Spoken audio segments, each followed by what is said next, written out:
Yan po mga kalingap, nandito na po ako na Mamnus. Hala, grabe. Nagkaroon ng sunog.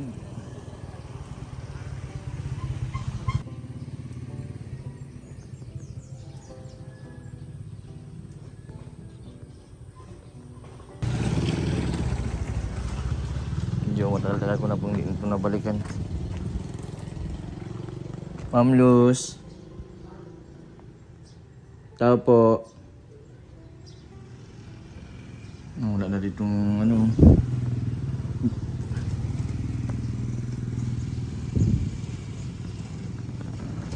Wala. Giba na yung kisame.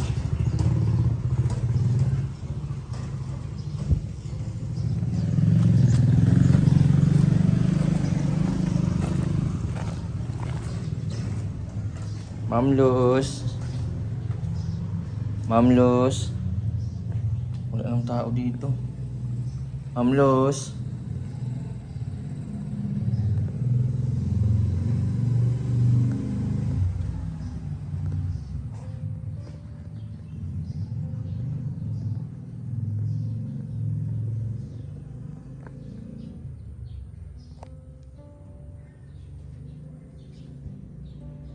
Mamlus. Mamlus.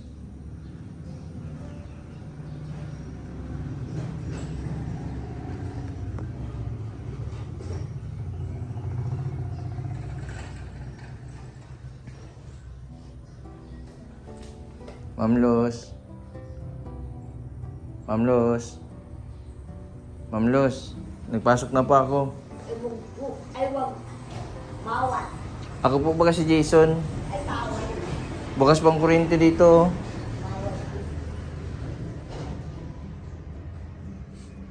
Bukas pang ilaw na sa yung switch dito. Hindi po kayo nakakabuhat? Mamlus? Hindi po kayo nakakatayo? Mamlus, pakainin ko na kayo. Hindi pa yata kayo nakakain. May pagkain. Hindi po kayo makatayo. Nasaan po si Boogie? May dala po ako nung ano po ninyo. Yung gusto, yung buns. Gusto niyo po yun? Oo man si Mamlus. Mamlus, ito po yung ano ko po. Yung mga pinapabili niyo po sa akin. Mga buns po ito. Dan lang po. Ay, dan lang. Dito ko na lang po. Hindi ka po nakakabuhat dito? Hindi ka po nakakatayo? Mamlus, ito po ba kung may kumot?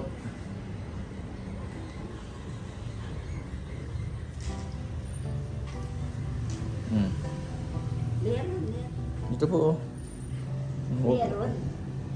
Para po hindi kayo ano ito. Ano yan? Hindi po malinis po yan.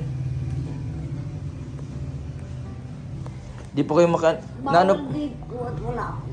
Nano po kayo? Tatawagin pa si Pastor Budi. Nano po kayo? Kayo.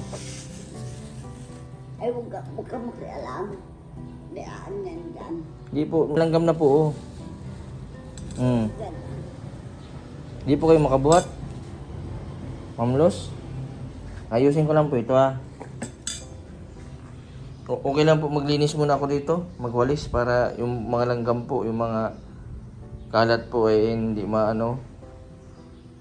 Langgam po baga. Ay, bawal. Buti na lang Mamlos, binibisita ka lagi nung dinadalang ka ng pagkain ng kapatid mo ano. Hindi, si Pastor Budi alam ka. Nasaan po si Boogie? Mamlos. Unan. Ay, bihan.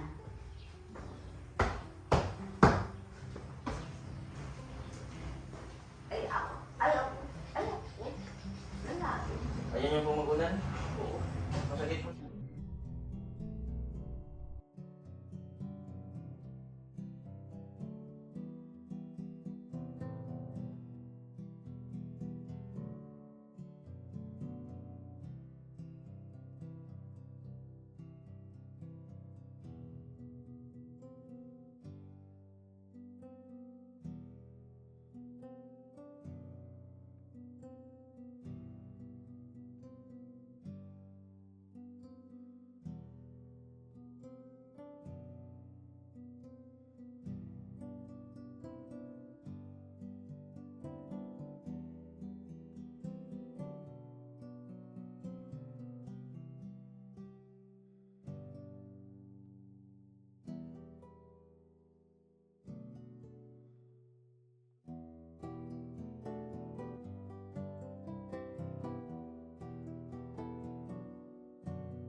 Nasa trabaho daw po si Boogie.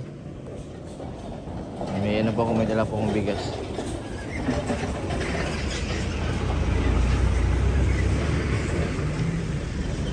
Nakakaawa si Ma'am Luz. Yan. Ito po may dala po akong bigas.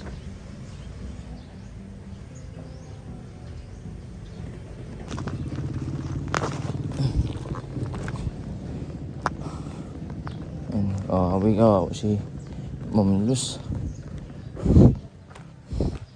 Yung ka na lang po dito yung bigas. Nawi naman po pala dito si Boogie.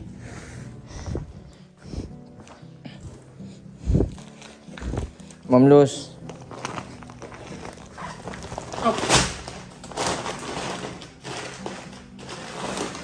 Ma'am Luz, isang sako po ito ha. Yung bigas po ninyo. Para po hindi po maubusan ng bigas.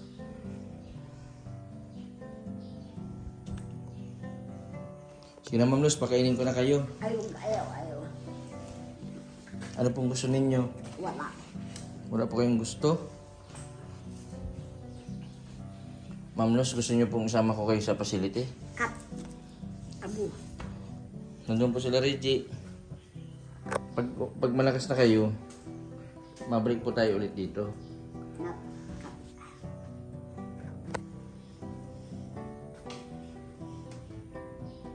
Grabe pong init dito, ano? Sino naglipat po sa inyo dito? Ma'am Luz. Si Boogie po.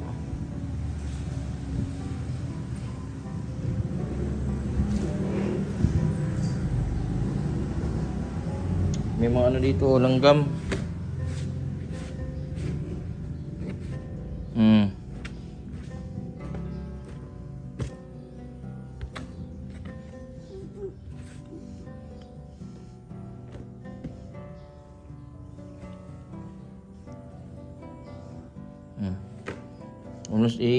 Isapin ko po sa ulo nyo. Ay, wag, bawal ako kaya. Bakit po? Ay, Ito, bawal. Kat. sa ulo lang po ninyo. Ay, bawal. Bawal po. Tanggalin ko lang po yung mga langgam. Baka po magpasok sa ano nyo.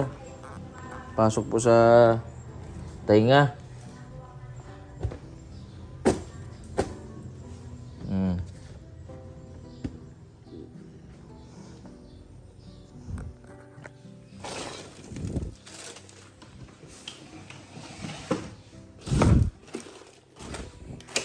Dito na pati kayo na nakakaihi na yata kayo dyan.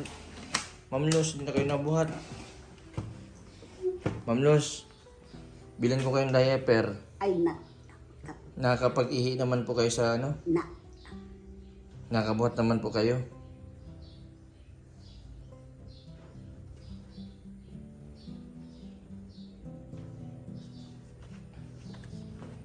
Oh, si Ma'am Luz.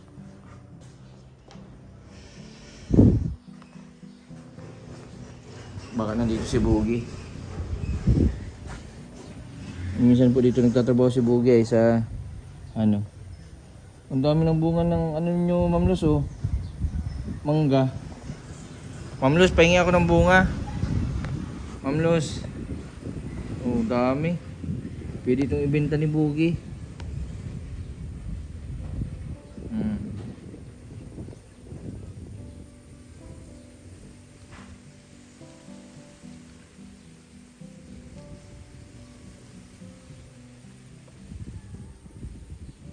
Minsan dito po nagtatrabaho si Boogie, nag-aani po ng palay. Tumutulong sa pag-aani. Yan, sinasahudan lang po si Boogie. Pag matalok, tapos pag maani.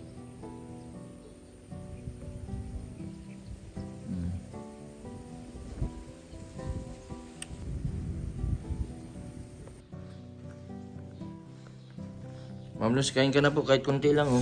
Ay, Yung pagkain mo dito, oh. Tatakpan ko ng ano, plastic.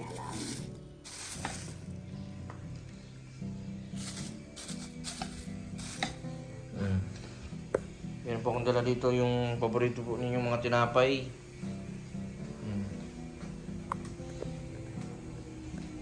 May isang sako po ako dito ng bigas, Ma'am Luz, ha. Di man po ito mawawala dito, Ma'am Luz.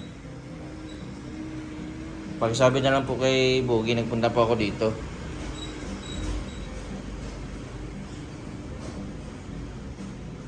Wala yata kayong kasama. Pwede man ako dito bantayin nyo. Hindi, meron. Sa labas lang po ako. Meron. Bawal dito, bawal. At mabilang ko ito si Ma'am Luz ng ano. Baka nahirapan. May rinola po kayo dito? May rinola po, wala. Saan po kayo naihi? May mga ihi sa ilalim.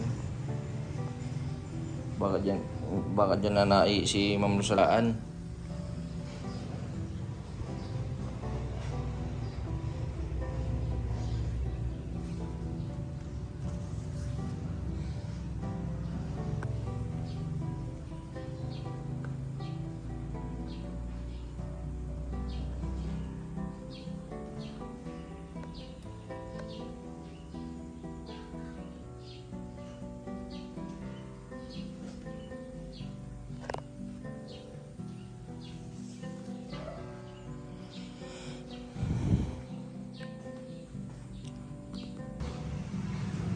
Mahirap pag ganito.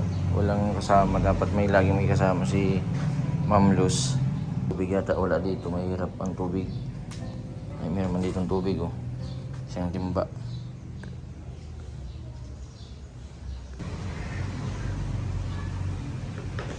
Yan po mga kalingap, mga kabente. Si Ma'am Luz. Lagi po pinupuntahan yan dito. Yan. Medyo natagal na po akong pagpunta kasi gawa po nang nagpunta ako sa isla. Yun, simula po nung nakagat ako ng aso. Napakahirap po baga na karoon ng rabies. Tinapos ko lang po yung injection.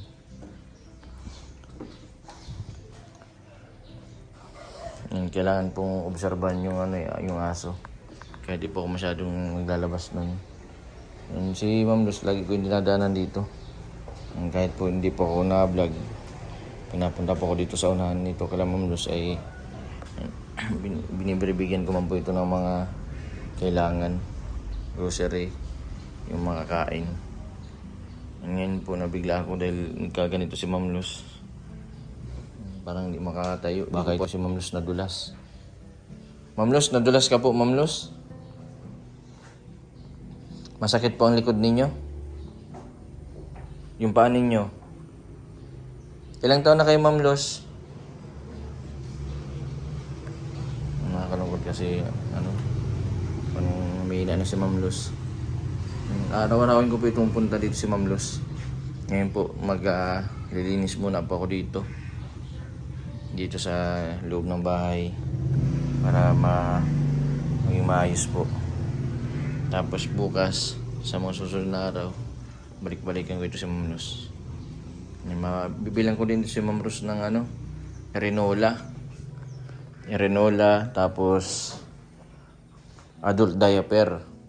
Kung sakali, Ma'am Luz, yung adult diaper para hindi po kayo magambot-buhat. Para kahit makaihi kayo, hindi mabasa yung higaan nyo. Baka mabasa yung, baka Ma'am Luz basa yung hinigaan nyo, hindi man po.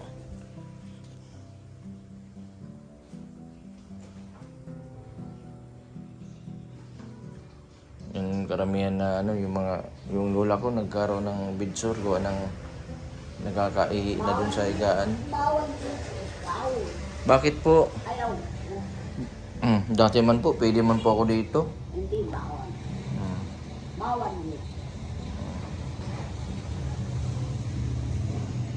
Malinis lang muna po ako, ha. Tapos mauwi na din po ako, Ma'am Luz. Basta pag nagutom ka po, may dala po ako dito. Tapos may bigas, pakibigay na lang po kay Bogie. Tapos bukas po, mabalik ulit po ako dito. Yung ang bumalik. Bakit po ayaw nyo na akong bumalik? Ayaw. Dadalan ko nga po, bibilang ko nga kayong irinola. Tapos diaper. Tapos prutas. Ano pong prutas ang bibilin ko, Ma'am Luz? Wag na.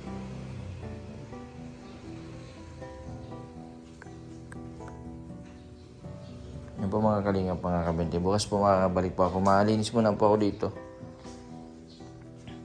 Maraming salamat po sa mga viewers na patuloy po na nanonood sa aking YouTube channel. Yung nakakabigla, yung nadatnan ko kanina na nakahiga lang si Ma'am Luz, hindi po makagalaw yung buong katawan. Siguro po may nangyari po dito kay Ma'am Luz. Yan yung pong kapatid po niya, lagi po nagbibisita, nagdadala po ng pagkain tuwing tanghali at gabi. Yan, sana iwasan na po natin mga viewers na i-bash po yung pamilya po nila Ma'am Luz. May mga kapatid po ito si Ma'am Luz na bumibisita din kay Ma'am Luz, kaso ang problema po si Ma'am Luz ayaw niya ng mga kahit po sinong tao, kaya nagkukulong po lang sa isang kwarto.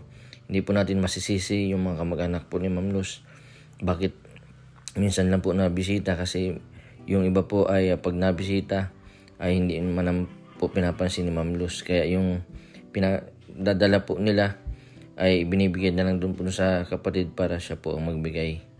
Sana doon sa mga viewers po, sa mga supporter po ng Kalingap, sana wag po sana ninyo i-bash, pati kung kasama ko din sila Kalingap Rab, sila Kuya Bal, kasi sa dami po ng mga pinupuntahan po nila, kaya po kami nandyan po para po kay Ma'am Luz yung mga beneficiary po na hindi po nabalikan ay kami po yung naka-assign.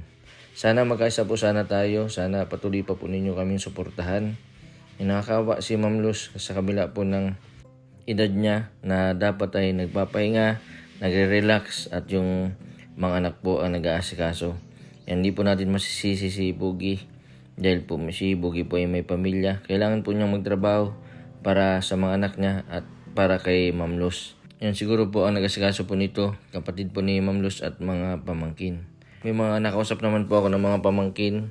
Ang sabi po talaga, kahit man gustuin po nila na maglinis sa loob ng bahay, sa loob ng kwarto ni Ma'am Luz, si Ma'am Luz daw po nagagalit at ayaw niya po na may nagbibisita at nangingialam po sa mga gamit niya.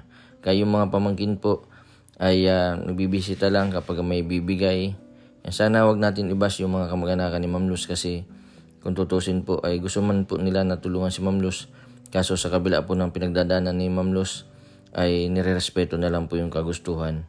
Si Ma'am Luz po ay nagkaroon po ng depression. Yan, isa po siyang teacher sa State College.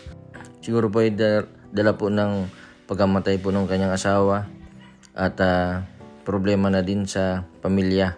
At nagbunsod po sa kanya ng pagkaroon ng depression. Kaya yun po ang nangyari kay Ma'am Luz, na kailangan talagang pasensyahan, kailangan sundin yung mga gusto. Ang sinusunod lang po niya ay si Boogie. Kahit mga bagay po na simpleng pagpapakain, pagpapaligo, paglilinis, kailangan po si Boogie. Kaya minsan naiinis na po yung mga kapatid ni Ma'am Luz, kasi minsan po ay matigas ang ulo ni Ma'am Luz. Ang gusto lang po niya ay yung kanyang anak ang mag-asikaso sa kanya. Sana po ay iwasan po natin mag-comment ng negative po sa bawat isa. Sana patuloy po natin suportahan yung aking YouTube channel, yung mga kasama ko din po na nagcha-charity. Maraming salamat po sa suporta. Sa mga hindi po nag-skip ng ads, maraming salamat po. Sa mga hindi pa po nakapag-subscribe, pasubscribe po, Mr. Bendiboy Vlog. Maraming po salamat. God bless po sa inyong lahat.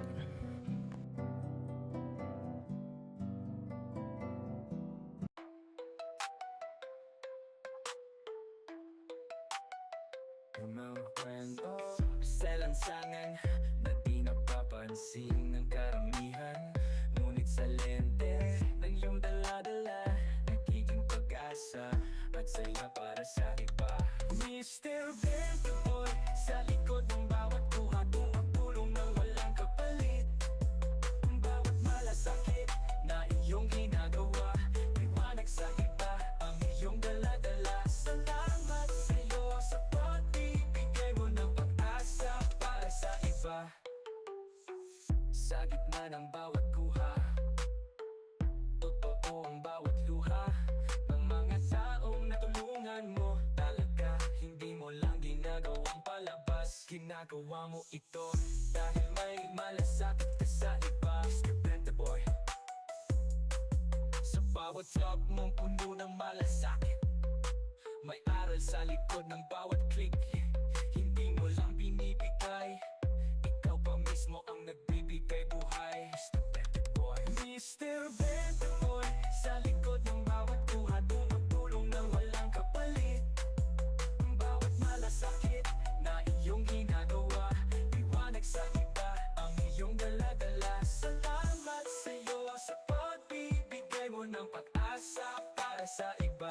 bawat vlog mong puno ng malasakit.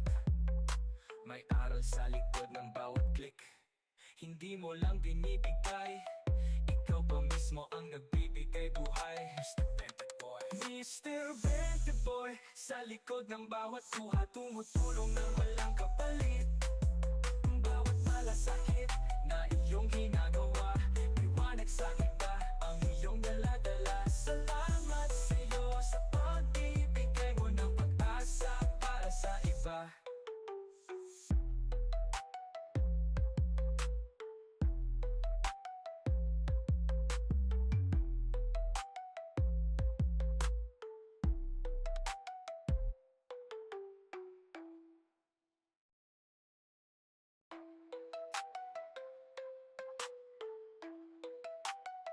Yung mga kwento sa lansangan na di napapansin ng karamihan, ngunit sa lente ng iyong dala-dala, nagiging pag-asa at saya para sa iba. Mr. Bente Boy, sa likod ng bawat kuha tumutulong ng walang kapalit. Ang bawat malasakit na iyong ginagawa, liwanag sa iba ang iyong dala-dala. Salamat sa'yo sa pagbibigay mo ng pag-asa para sa iba. Sa gitna ng bawat kuha, totoo ang bawat luha ng mga taong natulungan mo. Talaga, hindi mo lang ginagawang palabas, ginagawa mo ito dahil may malasakit ka sa iba. Mr. Bente Boy, sa bawat vlog mong puno ng malasakit, may aral sa likod ng bawat click. Hindi mo lang binibigay, ikaw pa mismo ang nagbibigay buhay. Mr. Bente Boy, Mr. Bente Boy, sa likod ng bawat kuha tumutulong ng walang kapalit. Ang bawat malasakit na iyong ginagawa, liwanag sa iba ang iyong dala-dala. Salamat sa'yo sa pagbibigay mo ng pag-asa para sa iba. Sa bawat vlog mong puno ng malasakit, may aral sa likod ng bawat click. Hindi mo lang binibigay, ikaw pa mismo ang nagbibigay buhay. Mr. Bente Boy, Mr. Bente Boy, sa likod ng bawat kuha tumutulong ng